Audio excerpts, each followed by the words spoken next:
please like and subscribe and click the bell icon to get new video updates.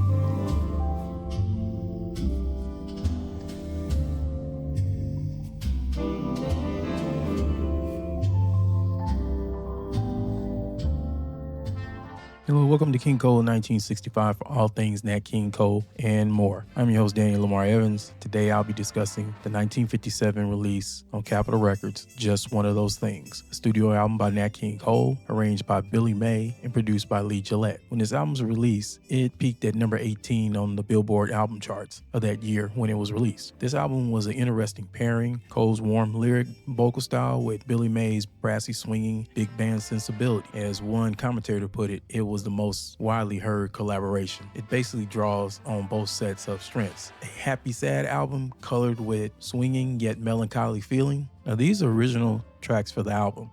Additionally, there was an unreleased track from these sessions, a song called You'll Never Know, written by Harry Warren and Matt Gordon, and arranged by Billy May. One more detail: during the July 10th session, time ran out before obtaining a satisfactory master of Just for the Fun of It. So the work resumed on that title on the July 31st session under the same master number. Although separated in time, this issue performance from that later session is often considered an alternate take. Now, I was able to obtain the alternate take of Just for the Fun of It. I'm gonna leave a description below of that track so you can listen to.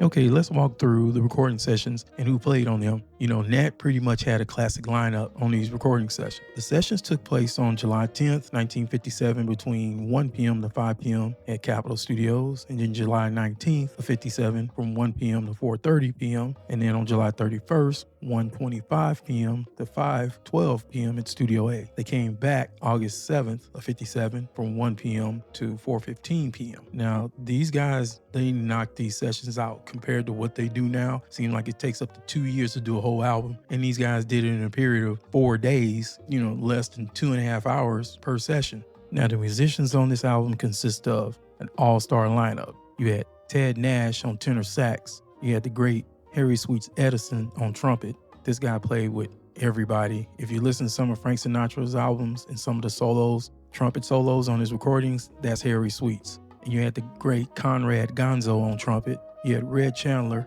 on tuba. Of course, you had John Collins on guitar. Now, John Collins does an excellent intro on These Foolish Things Remind Me of You.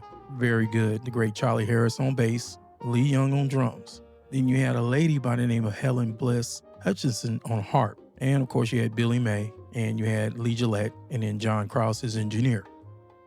Now, this is quite an impressive ensemble, mixing top Hollywood studio brass, woodwinds, rhythm section, harp, and percussion, and with Billy May conducting behind the scenes. Now let's zero in on Just One of Those Things itself. This Cole Porter classic had already become a jazz standard since its 1935 debut. In Nat's hands with May's arrangements, the song is given a brisk swing feel, yet with enough sobriety for Cole's voice to shine through. Now, according to the published arrangement notes, May's signature traits appear: swooping saxophone lines, interplay between brass and woodwinds, fluttering flutes, punchy brass hits, which was Billy May's style, intermixed with more lyrical textures, the backing of Nat King Cole's vocal lines. One interesting production note: because Just for the Fun of It ran out of time in the July 10th session, it was continued on July 31st. That suggests the sessions were tightly scheduled, and the team consists of Cole, May, and Gillette prioritized getting full takes done, even if it meant returning later. While Just One of Those Things was not issued as a major single hit by Nat King Cole, but the album itself made a respectable mark. In retrospective assessment, Just One of Those Things remained one of the most memorable collaborations between Nat King Cole and Billy May. Now, if you ever get a chance, listen to the original pressing from Capitol Records, the mono pressing and the stereo pressing if you have those two albums. The mono pressing is a fold down from the stereo. And listen to, if you have that one, the 1987, I think 87 or 88 Larry Walsh remaster CD. That album was called Just One of Those Things and More because they added a couple of songs from the Let's Face the Music and Dance album. And then later on, Steve Hoffman did a remaster vinyl pressing of Just One of Those Things. And that album was a 2-record set, 45 RPM. Now that version they pretty much removed the reverb. It kind of puts Nat's voice out in front. All those recordings are enjoyable to listen to.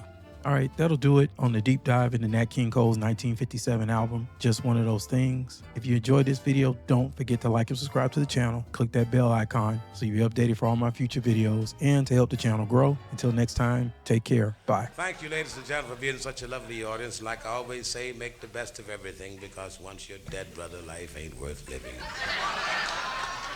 This is our lovely way spend an evening.